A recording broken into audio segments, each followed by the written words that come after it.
guys tell us, what was it like working with a visionary filmmaker like Sam Mendes?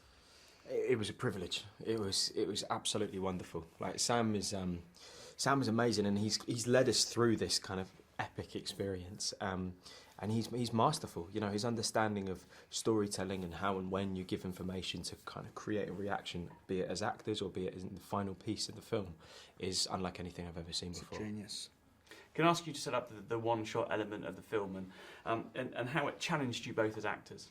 Yeah, I mean, we filmed this film using a method, one continuous take, and it really does allow a whole nother layer to the storytelling aspect. It adds a whole nother layer of being immersed in the story as an audience member.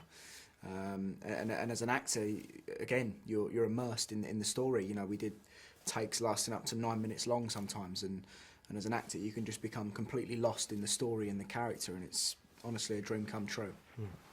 How did it challenge you physically, though, to be in a 10-minute scene in that environment? Step that up for me.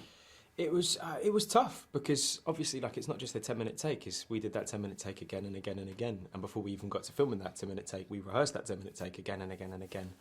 You know, but it was like, you know, any sort of physical hardships were always like a drop in the ocean compared to what those fellas would have gone through. So that was always a leveler. I saw this film in a Dolby Theatre, and I was absolutely exhausted, as we said. Set up this experience that you're about to put audiences on, because it's a cinematic experience that we've never seen before. Yeah, when you see this film, you're not just watching a film. You're living the film with the characters. It's a real cinematic experience, and I sort of hope people go and see, you know, make an effort to see it in the cinema, because it wouldn't be the same watching it on a TV screen in your home or anything. It's you know, the one continuous take really allows you to be living with the characters every step of the way and be on the edge of your seat. George, you said how this film is a race against time, and this element of time runs right through the heart of this film, doesn't it? Yeah, you just can't stop the story. I mean, time is essential to the story. The film, like, is a slice of life. It starts on the move and it ends on the move, and you are kind of pulled, sometimes dragged, sometimes pushed through this film, and it's a real roller coaster.